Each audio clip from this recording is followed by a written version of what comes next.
Hi, everybody. My name is Stacy Wilson. I'm the co-founder and currently serve as treasurer of COTAD. And I'm excited today. I want to say thank you to everyone who's joined us. We are joined by Alaa Abou-Arab. And today we're just going to be getting to the context of talking about oppression. So first I want to introduce this brother.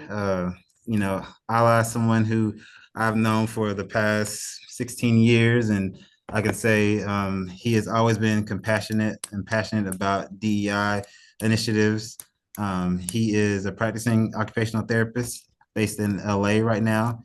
He's an author and a father, a husband, and just all around great person. So we're going to be talking about the subject of oppression and racism. And I just wanted to see if you can just introduce yourself briefly to our audience. Yeah, sure. Thanks for having me. Appreciate it. Humbled to be here. Yeah, it's a topic, of course, sort of expounded a lot over the last couple of years. But my particular story, the son of Lebanese immigrants, born and raised in Ohio, OT school I did in Philadelphia, and then I currently live in Los Angeles. And I share this in my book, but I was raised in a super white middle class city in Ohio, and there was a handful of non-white people in our class, and so I sort of, even though these are some of my closest friends, always sort of felt that feeling of being othered. The first Iraq War happened in the early 90s. You started to kind of hear comments, second and third grade. And then fast forward, to high school, and you start to kind of recognize, walking out of the house, speaking a particular language, walking back into school, turning it on, turning it off. So me and my brother sort of always kind of felt it. Never really felt the harm from it in that moment until 9/11 happened in 2001. And that's when things really shifted for me, is where I felt like that white boy that white boy life that I was living, I was no longer being seen that way, and I no longer felt that way. And so things sort of took off from there. I was a freshman in college at the time, and so my activism kind of always revolved around the college campus for the first, 3 or 4 years of me doing it. And being a son of immigrants from Lebanon who left at a time during a civil war in the country, and occupied Palestine to the south, and sort of the constant foreign policy and oppression on the people who look and talk like me and my parents, for my entire adult life. And so that's kind of where I fit, and for me, it's always bigger than myself. And so I started to connect the dots, and I think we can get into that a little bit later. Yeah, for sure, for sure. Um, and I know you mentioned the experience about being otherized in America. I'm quite sure that the implications of that are huge. Can you kind of tell us about some of that and how it made you feel, if it was like a dehumanization process, and what it feels like to be dehumanized locally? Yeah. Yeah, it hurts, and it's really lonely when and I can go back as far back as 9/11, just the commentary, the intellectual laziness of sort of labeling others, um, pointing the finger, not asking questions, not seeking knowledge, and being hurtful and harmful because it absolves you of whatever it is that you're feeling, was profound to live through. And it's kind of funny because my name is Allah, and so oftentimes I'm mistaken for being named after God. And so like I've always told these stories, and like it's relentless, right? You can imagine just the questions: where are you from, and and your parents named you this, and Allahu Akbar, and all kinds of shit. You know what I mean? It's just like it gets a lot. And as a child growing up with a lot of privilege, I didn't necessarily feel that until 9/11 happened. And then all of a sudden, every question I got felt like an attack.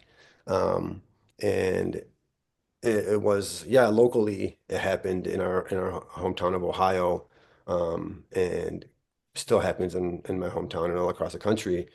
And it's the propaganda that really hurts, and how easy we are to believe something that we don't know about. And then how quickly we decide we don't care. Uh, for a long time, the information was suppressed from the public. We couldn't see things or hear, we just sort of heard about them or they were conspiracy theories. And so when the Iraq War, the second Iraq War happened and George W. Bush invaded Iraq, um, we were pretty loud on campus at the time against the war and how quickly they conflated 9/11 with Iraq and how quickly we believed in painting that wide brush of these individuals. The public post 9/11 was sort of easily gullible to the situation, and we couldn't get the information, right? Even though we're screaming from the top of our lungs, like, stop killing us, right? Um, and fast forward to 2023, and it was live streaming on our phones as we're scrolling and scrolling and scrolling. Children dismembered, mothers, fathers, grandmas, grandpas. It was like all day, so they couldn't hold that information from us. And even still, like the dehumanization continued, and the excuses and the excuses we got for the amount of carnage we were seeing was really, really isolating feeling. And so. And again, it makes me put myself in other people's shoes, which is why my anti-oppression work doesn't focus on people who look like me. And I look at liberation for everybody and advocate and promote liberation for all marginalized groups, even though I don't necessarily identify with those groups. And so it's heavy, and I don't wish it upon anybody. Absolutely. Um, and I know, just bouncing around a little bit, your issue with or your the things that you've been facing, back in during the war and the genocide that started to take place. There's a point in time where you may not have seen eye to eye with some of the things that COTAD was doing and some of the things that we were maybe viewed silent upon. And so, I think this is maybe a great opportunity just to kind of be transparent and just to kind of talk about some of those issues. And because I really do think it is a great opportunity to kind of showcase, you can have a difference of opinion, but then still kind of come back together and still work to collaborate in anti-oppression spaces. So, can you talk to us just a little bit about that? Yeah, and honestly, I appreciate the question because it provides, in a way, a framework for community building. And I'll be the first to say I wasn't necessarily always this humble with my advocacy. When I was younger, it was about I was usually right, and if you weren't really feeling what I was feeling, then you were going to get boycotted, and you were going to get, I was disconnecting, and a lot of that was self-preservation in the moment, and a lot of that was sort of immaturity and sort of learning the process of anti-oppression work and learning sort of how to, I guess, pick your battles, for lack of a better term. But to fast forward it to, recently, yeah, back in 2022, 2021, um, I wrote an open letter to the occupational therapy community, and whether that be AOTA or WOOFIT, and I included COTAD and state organizations across the country and BCOT, um, for their lack of representation with Arabs and Muslims in their diversity work, for the dismissal of a lot of this is before October 7th. This is before the most recent genocide in Gaza. This is almost a couple of years before that, um, where we were seeing these organizations speak out in favor and in support of other marginalized groups seeking liberation, um, and justified in doing so, whether that be the invasion of Ukraine or Black Lives Matter or whatever the certain popular cause was in the moment. But we never talked about Palestine. We never talked about the U.S. Army sort of consistently bombing the Middle East for the last 30 some years with our taxpaying dollars. And, goes on and on. And so I kind of called everybody out, tagged them online, sort of very calculated in me doing so. And most organizations, if not all, didn't even respond. COTAD did respond. We had a little bit of a back and forth, and then we had some serious conversations. And those conversations led to more conversations about kind of how we do things, and COTAD started to engage more in the community that I was advocating for, and hosting certain events and doing certain things, and you know without judging the response, and it was an answer to the call out. And as I evolved as an activist and as an advocate, I realized calling out was super important, but then calling back in is that much more powerful. And so I had this idea simultaneously as I'm doing, as I'm dialoguing with some of the COTAD leaders and members, idea for this book called Occupational Identity. And me and a co-author had the idea of sort of centering marginalized stories of occupational therapy and sort of not waiting for anybody else to sort of open up the gates for our liberation, sort of putting our stories in our hands. And as we're meeting every week and we're talking about sort of how we were going to go about doing this, we had written a couple chapters and we were like, okay, we're really going to propose this to certain groups and publishing companies, and we're really going to sort of take that plunge. And I said, I have an idea. What if I reached out to COTAD um, and maybe collaborate on this? Because despite what I thought COTAD was lacking in my representation, they weren't lacking in other areas that were providing great accomplishments and great services and resources to people who might need it in our profession. So we can chew and walk at the same time. We can chew gum and walk at the same time. And that's sort of the humility and the evolution of my sort of anti-oppression work. And so, yeah, so I reached out to some COTAD contacts, and they invited me to the board meeting that they held and gave us 15 minutes to spiel, and the dialogue continued and the collaboration commenced, and now we have a whole tangible, like, real thing, that we can open up and center stories of the marginalized. And it was incredibly hard. It was incredibly hard. It was stressful, and all of us took a lot of unpaid time to make this project happen, even though we didn't necessarily um, have the same view on politics. What we did agree on was the humanity of it all, and seeing each other and hearing each other's stories from the persons that want to tell those stories, and not from others telling us about them. So yeah, I appreciate the question, Stacy. It's and like we met in 2009, man. We were students. We weren't even OTs yet. You know what I mean? And so there's a history, and there's a genuine sort of we're all seeking the same liberation, and we're not we might not always see our roadmaps as the same, but we're seeking the same thing. Absolutely. I think you touched on a great point. I mean, humility is so key to understanding, that I can remember those conversations. I can remember those times where, meeting as a leadership board, just kind of like, well, what do we talk about? How do we tie this to occupation? And, just being able to hear critiques, because, there's one or two ways to take critiques. You can either listen, or you can just turn the opposite direction. And a lot of times, unfortunately, in this culture, a lot of people turn the opposite direction. But, for both us, COTAD, and for you to kind of turn more inward to kind of understand, I think it speaks volumes to understanding and to actually doing the work. And it really just kind of shows that if you are united in serving a purpose, that you can get that accomplished through many hard conversations, but ways to just kind of understand. So we definitely appreciate you leaning into us, especially in that area, which was a gap for us, and just kind of helping us to better ourselves in that space. So, Absolutely. Absolutely. but And yeah, it was a lot of fun. I'll be honest. It was a lot of fun. All bad, right? It was great. I met a lot of great people. I have a lot of really good friends out of it now, confidants and colleagues. So Yeah.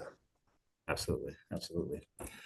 Well, I know earlier you were talking about some of your experiences and feeling dehumanized locally, but that had to be really rough. You going through those issues on a personal level, but then I'm sure you had some family experiences that you were dealing with in their dealings with war and conflict. And can you just expand the light on some of those real life issues that they faced, that your family was facing, and how you were just kind of in the middle of that?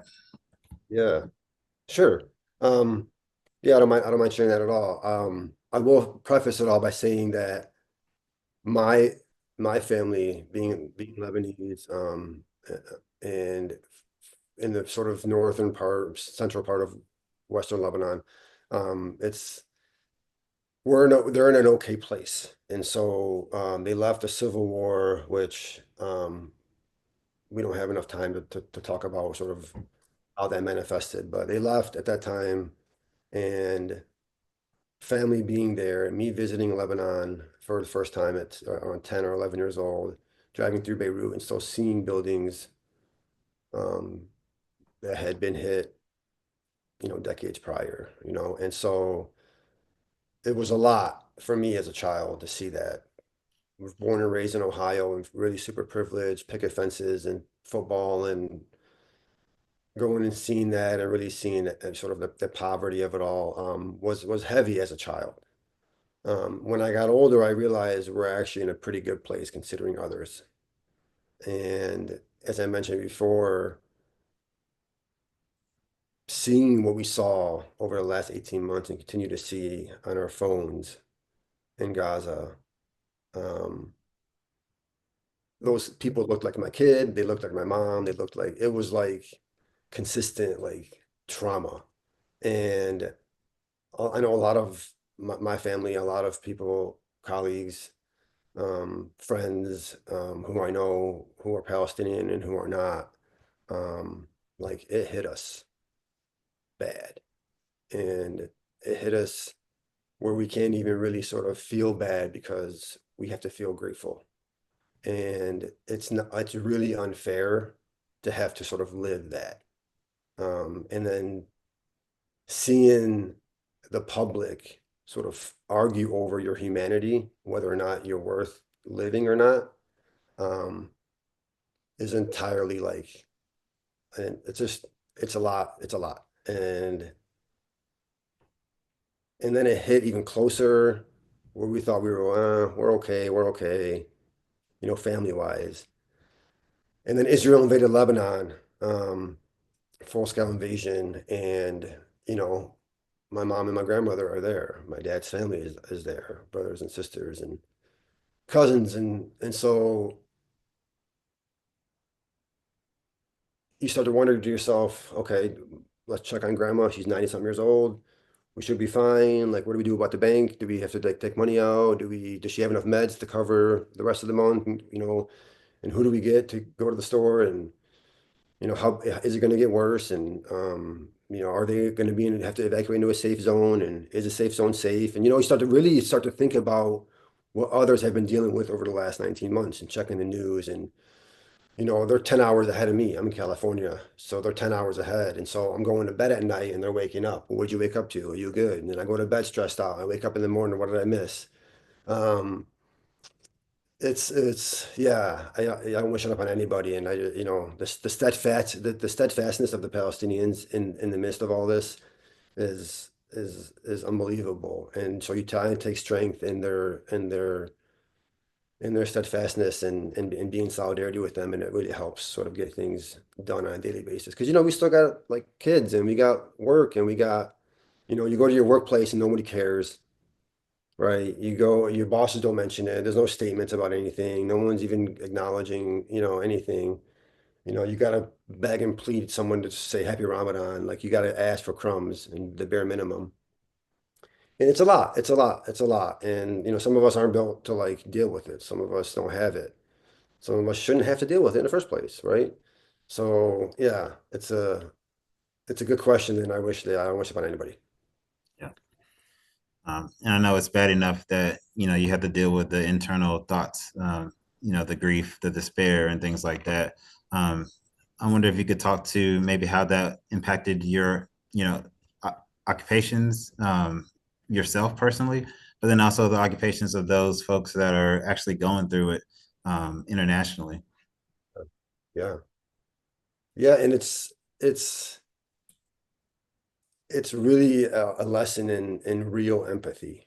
Like Cotad's foreword that they wrote for the book talked about radical inclusion, right? And sort of what that entails. And for me, it's like really, it's about giving a shit about everybody and that means everybody. Like actually caring about people and caring about the humanity and going outside your comfort zone to care about someone you don't know or like as OTs, man, like talk about occupations, like what we do for a living. Every single day, we're dealing with vulnerable strangers. We have to give a shit about people we don't even know. And it's not because we're getting paid. We chose to do this because we actually care. At least most of us do, right? Um, but like we care, man. We care. That's what makes us a great profession is that we care. And we have to care about things that don't involve us, right? And it's hard for us to do that when we live in an oppressive society, right? In all the forms of oppression, that makes it hard for us to have time to worry about other things. People can't even afford eggs, man. Like, and they're doing this on purpose. They're making it hard for you to care. And you start to sort of, you know, lessen your bubble, right? I got to take care of mine. And you get that mentality, I got to go get mine, as opposed to we got to go get us. And it's that's perpetuated upon us. It's not something that we choose always oftentimes to do. And so I say all that to say, like, the way it impacts our occupations and the way we sort of just go about our daily occupations with a lack of humanity, um, is really problematic. And as a profession, I think we need to hold ourselves accountable that we're not actually caring the way that we think we should, or that we are. Um, and when we start to really connect the dots of these oppressive systems, it allows us to expand our platform for empathy. And what do I mean by that? Like, I told you this before in a previous conversation about like, I just mentioned my grandma, right? Like she has 3 months or for a while there, she had like a month left of meds and we were okay. I'm like totally privileged. We were okay. Like we have things that others didn't have in the moment. And so, but you're wondering, like, what do we do? Like now it's unsafe to leave the house, and what if we need to get groceries? How much is in the freezer? And is there enough? And what if they cut the power? So you start to think like that, really like reaction ways, try to take care of yourselves. But then I started to like think, well, that's no different than like the grandma here in Los Angeles who's uninsured and can't afford her medications. It's the same kind of harm by the same sort of people in power internationally, nationally. Like worrying about my mom getting behind the wheel to go to the grocery store because a bomb might hit or they might close the road or they might get pulled over. It's the same probably feeling that a lot of Black people feel getting behind the wheel to go home or go to work, right?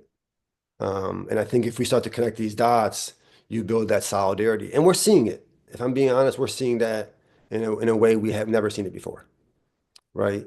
Um, and with the new guy in office, I think a lot of us are empowered. As annoying as it is for me to say that, like I feel like we should have been empowered long ago and ready and prepared. Um, we're going to see that jolt of resistance here, and I think we have to take advantage of it and build communities to connect these dots and really, um, really, really care, like really genuinely care. And I can't overstate that. Um, People ask me all the time, and maybe we can get into this.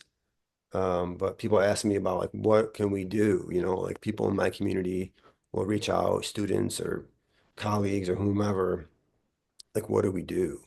And I tell people oftentimes seek out groups of other marginalized people and communities and see what they need. Build your community that way. Let go of yourself a little bit in the moment, right? Then we start building solidarity bridges, and we start really building community. And then our numbers are unstoppable, right? Right. So going about your anti-oppression work and leading with causes and avenues that don't necessarily identify with who you are demographically, I think can really do a lot of good for us. And I learned, honestly, I learned that right in the book, right? I was interviewing people of color about their journeys, their experiences, their traumas, their perseverance, right? Accomplishments, being the only one in their OT's program that looked and talked like them, right? Um, but being able to decenter myself in the writing was a really powerful tool for me that I think I'm using now better than ever. And that's kind of example of what I mean by decentering yourself in anti-oppression work. Um, yeah, it's a good question, man. The shit's heavy, Stacy. It's very heavy, very heavy. But I really loved your response, decentering yourself and really kind of walking in the shoes of other people that are around you. That's very powerful because oftentimes we do get that question. Well, I might not be a part of this marginalized group, but what can I do to help? And, what would be my next step and things like that. But I really, really, really think that it's important because you do get that sense of shared community. I mean, and it's unfortunate that the community comes from being oppressed or oppressed group. But at the same time, there's a power in that, knowing that you do have some brothers, sisters, people that are walking beside you, alongside you, that are going through the same things that, with collective voices that you can make a change. And because ultimately that's what we Correct. all want. We That's want that correct. change to be made, and whether if it helps out one group, eventually it'll help out the rest. And so, very powerful, as you said. Can you think of any other ways that people can kind of work and lead in this anti-oppressive kind of mindset? Yeah. Yeah, and just to kind of piggyback, is really we're not free until all of us are free. I mean, it's a real thing. That's not just a statement or something you put on a sign at a protest. Like we have to live that. We have to genuinely live that. Um, and it's, think about it this way. This is a good analogy, and I'm going to use it from now on. I just thought about it. Um, Imagine you're walking around in the hospital you work at, or nursing home, or the clinic, or wherever, and a patient says, "Hey, hey," and you're just walking by. And what do? There's people that say, "That's not my patient." You have those people. And sometimes you're going somewhere and you have to be there at a certain time, and it doesn't matter if it's your patient or not, you can't be there, right? Everyone's our patient. Like everyone has to be our patient. Everyone has to be our client, right? Like everybody. And that's really what we have to when Kotet talked about radical inclusion, that's really what we're talking about, is everybody is included in our fight for liberation, right? Everybody has to be included, right? And it should center the most marginalized historically and currently. And, you know, I'm, I'm a hetero, cisgendered male, white passing male. And what they're doing to trans people is really messed up. And I'll do everything I can in my power to promote trans liberation and non-binary liberation, right? I have no stake in it personally, but I have a huge stake in it for my own liberation, right? I'm not Palestinian, man, right? But the Palestinians' liberation is connected to mine, right? Like we genuinely have to be that way. So when we're looking at communities, we really have to include everybody. And if your organization, if your campus, if your workplace isn't including everybody, we got to find a way to fix that. And we fix that at the local level across the country, across the world, and we build those bridges of community. And it starts like if you're a student, lean in, Lean into your campus resources. Lean into the marginalized groups on campus. Donate, spend time, go to an art build.